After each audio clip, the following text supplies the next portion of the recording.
देशाच्या जनतेला माझा जय भीम, जय शिवराय।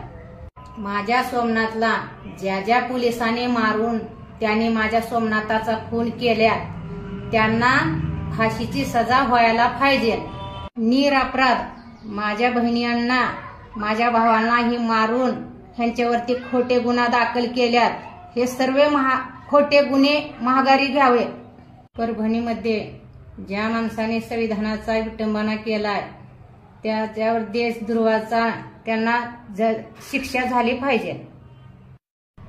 त्या माणसाने संविधानाचा विटंबना केली नसती तर परभणी जिल्ह्यात ही घटना घडली नसती। जोपर्यंत सोमनाथला, वाकुड्या बाबांना, संतोष देशमुखना आपणा सर्वांना जोपर्यंत न्याय भेटत नाही तोपर्यंत हे लढा थांबणार नाही आणि लढा असाच चालू राहील।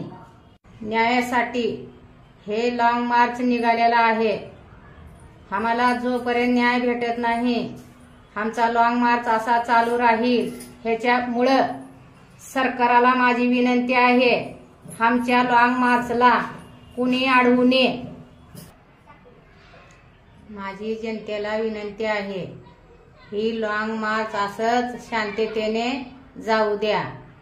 हे आम्हाला न्याय भेटत नाही म्हणून आमचा लॉंग मार्च निघालेला आहे। सरकारने ह्या लॉंग मार्चला कुठू थांबवू नये। जोपर्यंत आम्हाला न्याय भेटत नाही तोपर्यंत आमचा लॉंग मार्च असाच चालू राहील।